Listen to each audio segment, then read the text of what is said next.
नमस्कार, मैं हूं आपके साथ प्रिया तिवारी और आप देख रहे हैं केकेडी न्यूज। शुरुआत करते हैं खास खबरों की, लेकिन उससे पहले नजर आएंगे इस वक्त की कुछ बड़ी खबरों पर। बड़ी खबर बीजेपी ने गोपाल इटालिया पर कार्रवाई की मांग की है। गुजरात के आप अध्यक्ष हैं गोपाल इटालिया और आपको बताना चाहेंगे कि बर्खास्तगी की मांग को लेकर दिल्ली बीजेपी का जो प्रदर्शन है वो लगातार जारी है। आम आदमी पार्टी कार्यालय के बाहर बीजेपी का जो प्रदर्शन है वो लगातार नजर आ रहा है और 12:30 बजे आदेश गुप्ता के नेतृत्व में विरोध प्रदर्शन जो है वो भी देखा जाएगा। ये बड़ी खबर हम आपको इस वक्त की बता रहे हैं, जहां पर गुजरात के आप अध्यक्ष गोपाल इटालिया, और लगातार आपको बता दें कि गोपाल इटालिया पर कार्रवाई की जो मांग है वो की जा रही है और बर्खास्तगी की मांग को लेकर दिल्ली बीजेपी का प्रदर्शन भी लगातार देखने को मिल रहा है।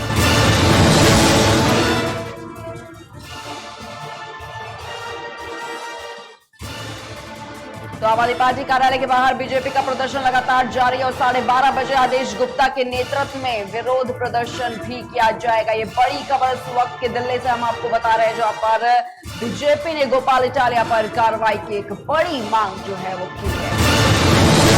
मुरादाबाद से बड़ी खबर सामने आ रही है, जहां पर खनन माफिया और पुलिस के बीच फायरिंग का मामला सामने आया है और 50,000 के इनामी माफिया की गिरफ्तारी को लेकर अलर्ट भी जारी किया गया है। मुरादाबाद, बरेली, पीलीभीत, संभल में माफिया जफर की तलाश जो है वो जारी है और हर जगह पुलिस की कई टीम जो है वो जफर की तलाश कर रही है और बताना चाहिए कि जफर के नेपाल भागने की भी जो चर्चा है वो लगातार सुनने में मिल रही है। विदेश कानपुर से बड़ी खबर, जहां पर केडीए उपाध्यक्ष की छवि धूमिल कर रहा है केडीए जय रामदास। जी हां, जय रामदास सुपरवाइजर शैलेंद्र गौड़ के मिली भगत से जो अवैध निर्माण है वो लगातार जारी है और बिल्डर जगदीप मानको के विपरीत जो अवैध निर्माण है वो कर रहे हैं। बताना चाहेंगे कि जानकारी के बावजूद भी कोई जो कार्रवाई है वो नहीं की जा रही है। मिर्जापुर से बड़ी खबर सामने आ रही है, जहां पर एसडीएम चुनार जो है वो चारागाह की जमीन को खाली नहीं करवा पा रहे हैं। 36 बीघा सरकारी चारागाह की जमीन को दबंगों ने छोड़ा है। वहीं आपको बता दें कि आधे में झोपड़ी और आधे में जमीन पे दबंग लगातार खेती करते हैं। चुनार तहसील के छितमपुर में ये जो 36 बीघा पशु चारागाह है वो बना है। आगरा से, जहां पर लगातार बारिश से किसान की फसल बर्बाद हो चुकी है और कर्ज लेकर किसान ने बाजरे की खेती की थी। घर में बेटी की शादी और कर्जदार हुआ है किसान। बताना चाहिए कि आगरा में बाढ़ क्षेत्र के प्रथमपुरा का ये जो मामला है वो बताया जा रहा है। तो आगरा से बड़ी खबर, जहां पर लगातार बारिश से किसान की फसलें जो है वो पूरी तरीके से बर्बाद हो गई और कर्ज लेकर किसान ने बाजरे की जो है वो खेती की थी।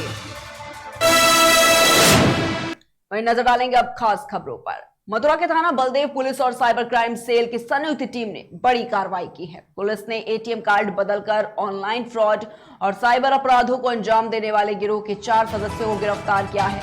खाद्य पुलिस ने पकड़े गए आरोपियों के पास से बड़ी संख्या में फर्जी एटीएम कार्ड, आधार कार्ड और साइबर फ्रॉड करने के उपकरण भी बरामद किए हैं। देखिए, क्राइम ब्रांच और बलदेव पुलिस के द्वारा एक ऐसे गैंग को वर्कआउट किया गया है जो कि एटीएम के अंदर लोगों का ध्यान आकर्षित करके और उनका जो है कार्ड जो है बदल देते थे और बदल करके उस कार्ड को ले जा करके इनके पास स्वाइप मशीन, पीओएस मशीन और ये इनके पास होती थी, क्योंकि इसमें से एक जो विक्रम शर्मा है वो पहले पेटीएम में काम भी कर चुका था। तो उस मशीन के जरिए ये जो है लोगों के खातों से पैसा जो है निकाल लेते थे और कई इनके द्वारा घटनाएं की गई, जिसमें से 4 घटनाएं जो है वर्कआउट हुई हैं और बाकी की तस्दीक की जा रही है। देखिए, बलदेव में इनके द्वारा वारदात की गई, थाना हाईवे क्षेत्र में इनके द्वारा वारदात की गई, जमुना पार में वारदात की गई। वही खबर मथुरा से है, जहां पर अनिरुद्ध आचार्य एक बार फिर अपने बयानों के चलते चर्चाओं में है। हिंदू महासभा ने इन बयानों की घोर निंदा की है। साथ ही अनिरुद्ध आचार्य के खिलाफ सख्त कार्रवाई की भी मांग की है। आज अनिरुद्ध आचार्य जो भागवत आचार्य है, उन्होंने माता सीता और द्रौपदी पर जो बयान दिया है वो बहुत ही निंदनीय है। हिंदू महासभा इसकी कड़े शब्दों में निंदा करता है और उत्तर प्रदेश सरकार योगी जी से अपील करता है कि ऐसे लोगों के खिलाफ सख्त कार्रवाई होनी चाहिए, क्योंकि अब ये ट्रेंड चल गया है हमारे सनातन धर्म के देवी देवताओं पर, ये जो अभद्र भाषा का प्रयोग करते हैं वो बहुत ही गलत है। ऐसे लोगों के खिलाफ सख्त कार्रवाई होनी चाहिए और इन पर जो भी उपाधि हैं उनको संत समाज से भी मैं आग्रह करता हूं ऐसे लोगों से उपाधि वापस ली जाए, क्योंकि ये लोग उपाधि के लायक नहीं है।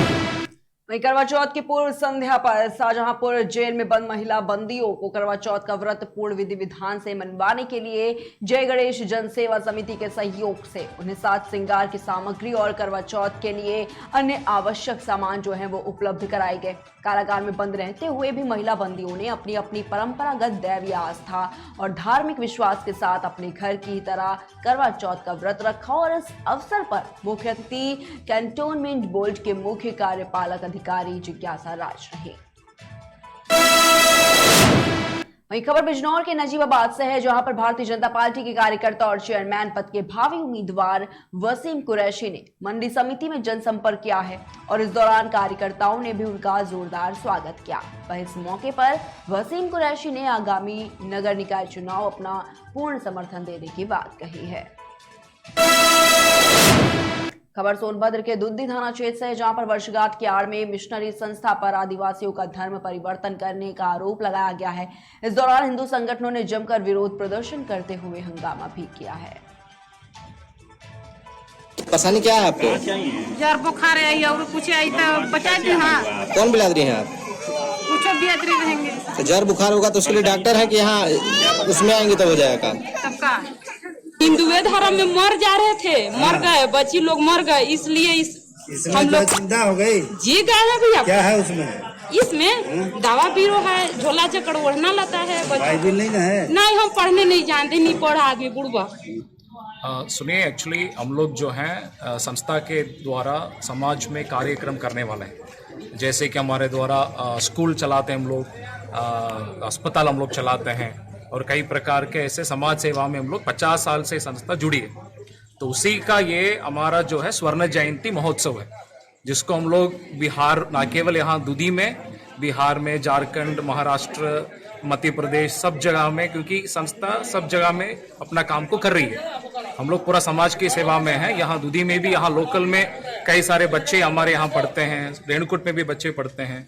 तो इस प्रोग्राम में वो जितने भी हमारे लोग हैं जो हमारे स्कूल के हैं या अस्पताल में जो मरीज आके इलाज करते हैं, हमारे साथ जो जुड़े हुए लोग हैं, उनको लेकर के ये स्वर्ण जयंती की महोत्सव है और वो भी हमारे अपने हाथा में, अपने कैंपस के अंदर उसको हम लोग चला रहे हैं। ये ईसाई गतिविधियों का अड्डा है जी। और ईसाई जो यहाँ इसके संचालक हैं जी, इस केंद्र के दया सागर केंद्र है जी। इसके जो संचालक हैं वो सब इस क्षेत्र के तमाम ऐसे आदिवासियों को बटोर के यहाँ पे जी, और बाइबिल बांट के उनको धर्म परिवर्तन उनका करा रहे थे जी। और उसमें उनको यहाँ कसम खिलवा रहे थे जी। कि आज के बाद हम ब्रह्मा विष्णु महेश का पूजन नहीं करेंगे जी। हमारे आज के बाद सिर्फ परमेश्वर यीशु ही रहेंगे जी। ऐसा यहाँ प्रार्थना सभा में प्रार्थना करवा रहे थे, कसम खिलवा रहे थे जी। कर रहे हैं, इन्वेस्टिगेशन कर रहे हैं, पुलिस फोर्स के लोग हैं जी, एसओ साहब हैं, मुझे भी सूचना मिली, मैं भी आया हूँ जी। ठीक है जी। इन्वेस्टिगेशन किया जा रहा है, एप्लीकेशन ये मिली हुई है जी। इसके परिप्रेक्ष्य में सारी चीजें देखी जा रही है जी। क्या है मामला जी। वही खबर मध्य प्रदेश के मंदसौर जिले से है, जहां पर बांद्रा हिसार रामनगर की ट्रेन को हरी झंडी दिखाकर रवाना किया गया। साथ ही ट्रेन चालकों को साफा पहनाकर उनका भी स्वागत किया गया है। इस मौके पर सांसद सुधीर गुप्ता और कैबिनेट मंत्री हरदीप सिंह डंग भी मौजूद रहे। आज हमारे शामगढ़ क्षेत्र में जो ट्रेनें, 4 ट्रेनों का स्टॉपेज हुआ है, हमारे माननीय सांसद जी सुधीर जी गुप्ता उनके प्रयासों से और उनके क्षेत्र के इस जो विकास कार्य होते हैं हमारे शामगढ़ में, उसके लिए मैं सांसद जी का बहुत बहुत धन्यवाद, आभार व्यक्त करती हूँ। और इस क्षेत्र के हमारे लोकप्रिय विधायक हरदीप सिंह जी भाई साहब, उनका भी मैं धन्यवाद करती हूँ कि वे भी हमारे क्षेत्र के विकास के लिए हमेशा योगदान देते रहते हैं और तैयार रहते हैं। आज किस ट्रेन को हरी झंडी दिखाई गई थी? शामगढ़ नगर के लिए और पूरे क्षेत्र के लिए बड़ा ही ऐतिहासिक दिन है, क्योंकि आज जो ट्रेनों का स्टॉपेज है उसके लिए मैं माननीय सांसद महोदय का बहुत बहुत धन्यवाद करना चाहती हूँ, क्योंकि इसकी वजह से जो क्षेत्र की जनता है उसको आवागमन में सुविधा होने के साथ साथ यहाँ के व्यापार व्यवसाय में रेलवे द्वारा बहुत से गाड़ियों के स्टॉपेज समाप्त कर दिए गए थे कुछ गाड़ियों के स्टॉपेज प्रारंभ किए, लेकिन इन 4 गाड़ियों के स्टॉपेज उनके द्वारा प्रारंभ नहीं किए गए। इसके कारण आम जनता को रेल यात्रा करने में काफ़ी असुविधा हो रही थी।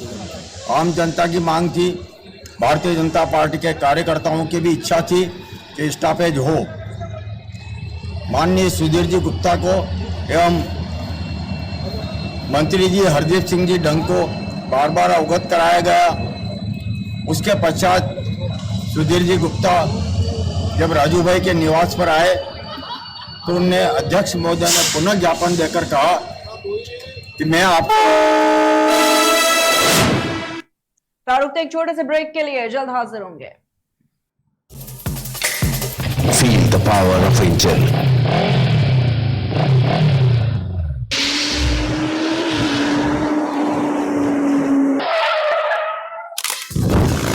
Baco lubricant.